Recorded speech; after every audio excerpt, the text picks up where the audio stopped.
Bueno, hola chicos, ¿cómo andan? ¿Todo bien? Bueno, como les mencioné la semana pasada, en la clase de hoy lo que vamos a hacer es discutir un poco cuáles eran los modelos astronómicos, ¿sí?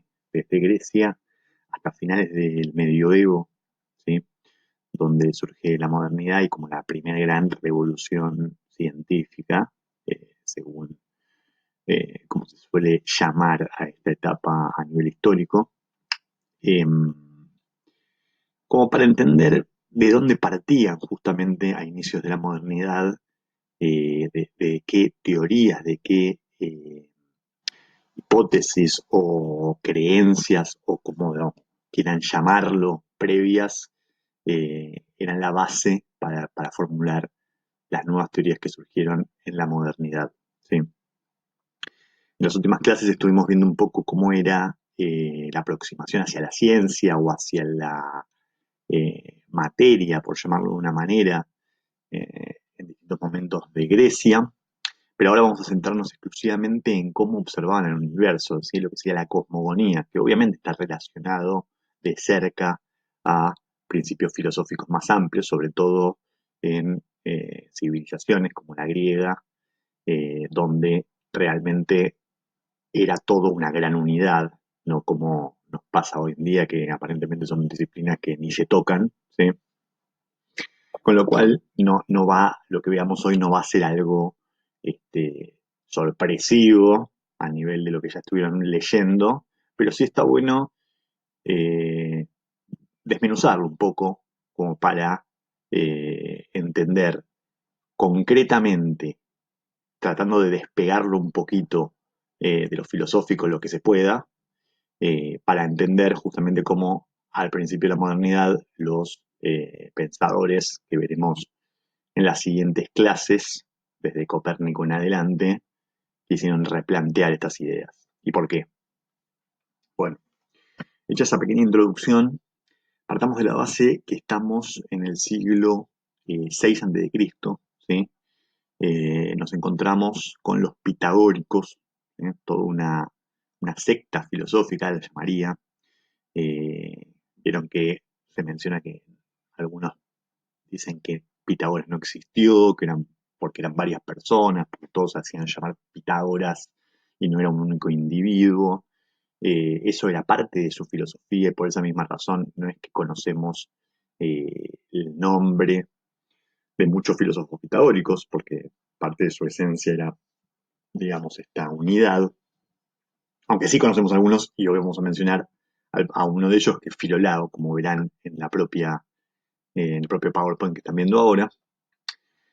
Pero antes de entrar de lleno en Filolao, hablemos un poco de los pitagóricos, cuáles son sus ejes filosóficos. ¿Sí? Para ellos, digamos, el lenguaje de la naturaleza y de la perfección en la matemática, ¿sí? Que es bella, pura y obviamente incorpórea, ¿sí? Todos ejes que, como sabrán y como habrán estudiado en otras materias, van a ser la base del pensamiento platónico. ¿Sí? O sea, Platón toma mucho de Pitágoras para su propia filosofía.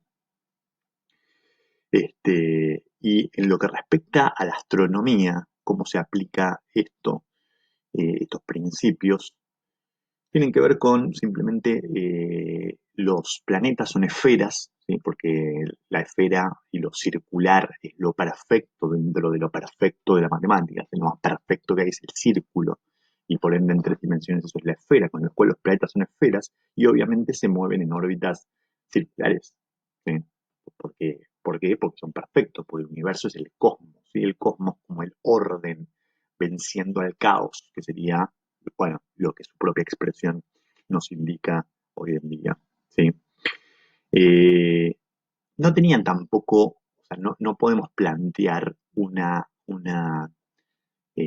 modelo astronómico representativo de los pitagóricos en general, por eso vamos a usar el de Filolao, que era pitagórico y sí planteó un esquema como el que ven, principalmente porque no había tanto interés en la observación, ¿sí?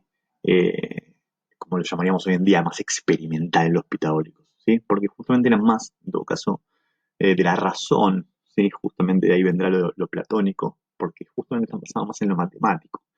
Ellos tenían la idea de que la música, justamente a través de, ya que requiere de alguna forma o puede ser estudiada a través del lenguaje matemático, también es como una forma perfecta.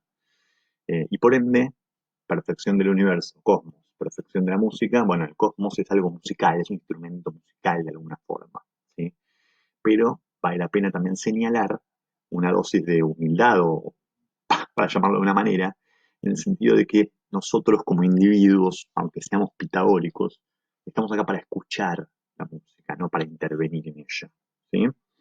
Eh, la frase era, el maestro solo puede escuchar la música, ¿sí? Bien, eso básicamente era el concepto pitagórico así a grandes rasgos, ¿de acuerdo?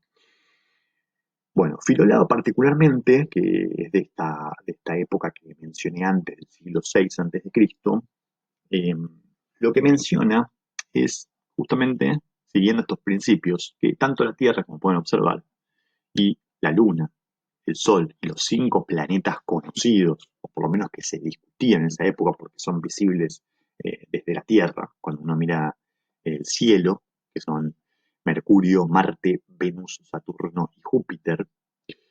Esos eran los 5 planetas que había y los 5 planetas que se discutieron, incluso cuando estemos en la modernidad también, ¿sí? Todos ellos giraban alrededor de un centro del universo, pero que era un fuego eterno bastante similar a lo que llamaríamos divinidad hoy en día, que era importantísimo para los pitagóricos, y que incluso tiene ciertas semejanzas con Heráclito, si es que lo han estudiado en filosofía, pero no importa ahora, porque quiero centrarme más en esto, como un fuego fundamental, como la base de los elementos, como lo que discutimos en las primeras clases que varios griegos planteaban cuál era el elemento fundamental. Bueno, en este caso era claramente el fuego, y por eso estaba en el centro del universo, ¿sí? Y los planetas, que eran esferas perfectas, giraban con órbitas circulares alrededor de él, ¿sí? Ese era el concepto. Me parece interesante de mencionar particularmente, como para entender que no siempre, como uno tendería a entender, o como le venden la historia eh, en pasos cortos, se pensaba que la Tierra era el centro del universo. Eso se pensó durante mucho tiempo, ahora veremos por qué y de dónde surge, pero no fue así siempre, ¿de acuerdo? De hecho, por el contrario, una de las primeras teorías que se conocen, que es esta, no planteaba eso, ¿sí? Muy bien. Eh, Bien, sigamos. Siguiente modelo, ¿sí? Que vamos a plantear históricamente. Ahora ya 2 siglos adelante, ¿sí? En el siglo IV antes de Cristo, ¿sí? Heráclides de Ponto, ¿sí? Pensemos que estamos hablando ya, siglo IV es la misma época, ¿sí? Que Aristóteles. De hecho, el propio Heráclides fue discípulo de Platón y Aristóteles, y también de Demócrito, ¿sí? Como para entender todo esto que vimos incluso en la primera clase con el video de Sagan, que había mucha migración dentro de las islas griegas y en lo que era el mundo, entre comillas, antiguo, eh, con lo cual había mucho flujo de ideas, con lo cual había nuevas ideas que tenían bases o pilares en varias otras cercanas, ¿sí? Bueno, parecido a lo que mencioné en la lámina anterior con respecto a Platón y Pitágoras, ¿sí? Bien. En este caso ya la idea de que la Tierra está, eh, ¿sí? En el centro es una idea que empieza a consolidarse por intuición incluso, ¿no? Porque, digamos, no sé, si ustedes ven alrededor suyo, no pareciera moverse la Tierra, con lo cual intuitivamente uno piensa, la Tierra no se mueve y por ende está en un centro, ¿sí? Porque lo que gira se gira alrededor de un centro, que debe ser la Tierra. Pero Heráclides igualmente no es que tampoco hace especial hincapié en eso, no es que arma un modelo como el que les estoy mostrando ahora, dándole un énfasis especial a eso.